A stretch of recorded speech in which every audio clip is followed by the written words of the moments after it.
The forest was quiet, too quiet. Emily stopped dead in her tracks, her boots sinking slightly into the damp earth.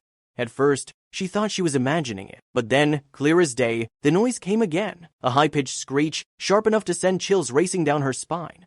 Her heart pounded. She loved these woods because they felt like an escape from people, a sanctuary for her imagination. But now every shadow felt menacing.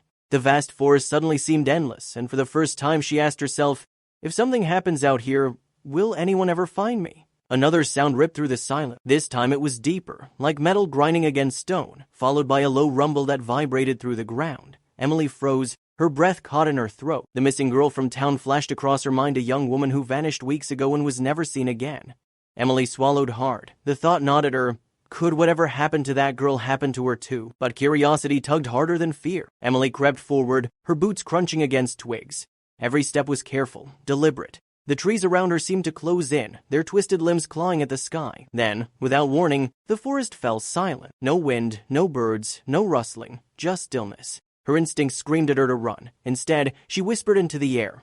Hello? The single word felt like a mistake the moment it left her lips. The forest answered. A loud metallic boom erupted, echoing like a cannon blast. Emily stumbled backward, her knees buckling. Her throat tightened as another sound followed, this time a guttural growl that made her stomach twist. Whatever it wasn't far. And worse, it wasn't above ground. It was beneath her. Panic clawed at her chest. Was it an animal? A person? Something worse? She turned to flee, but just as her body shifted, another sound stopped her cold. A faint whimper. Not a monster. Not metal. A cry. Emily's fear tangled with something stronger, compassion.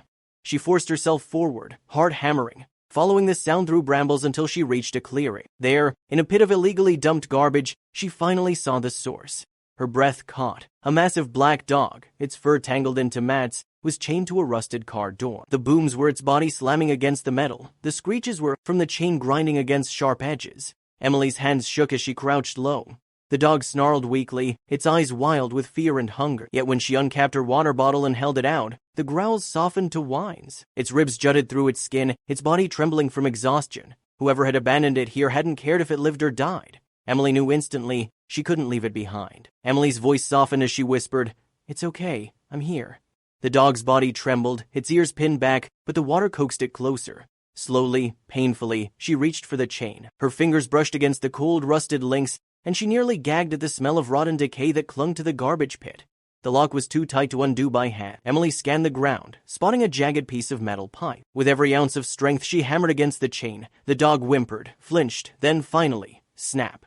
The shackle gave way. For a moment, the animal didn't move. It simply stared at her with wide, distrustful eyes, as if unsure freedom was even real.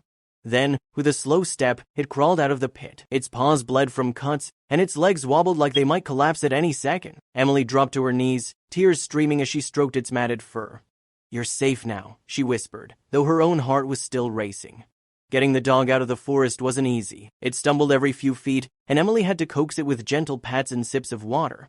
By the time they reached her car, her arms were scratched, her clothes torn, but she refused to let go. At the vet's office, the truth became clear. The dog had been chained for weeks without proper food, malnourished, dehydrated, covered in sores.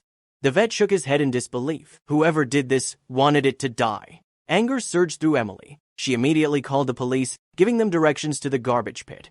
If someone could dump a living creature like trash, they deserved to be held accountable. Days later, the investigation confirmed her fears. The dog had been abandoned deliberately. But no owner came forward. No one claimed responsibility. For Emily, that was all the answer she needed. She looked into the dog's dark eyes, now brighter after care, and felt something stir inside her. This wasn't just a rescue, it was fate. She signed the adoption papers without hesitation. The once terrified animal wagged its tail for the first time, a clumsy but genuine grin spreading across its face. Its black coat shimmered under the sunlight, and Emily couldn't help but laugh. The goth girl who wandered the forest alone had found her companion, a guardian with wings of shadow and a heart ready to heal. She named him Onyx, her dark jewel. Every walk in the woods after that felt different. No longer was Emily exploring alone. With Onyx by her side, the forest didn't seem so eerie. It felt alive, like it had brought them together for a reason. That day, she had set out to escape her world. Instead, she had saved a life. And in doing so, she had transformed her own.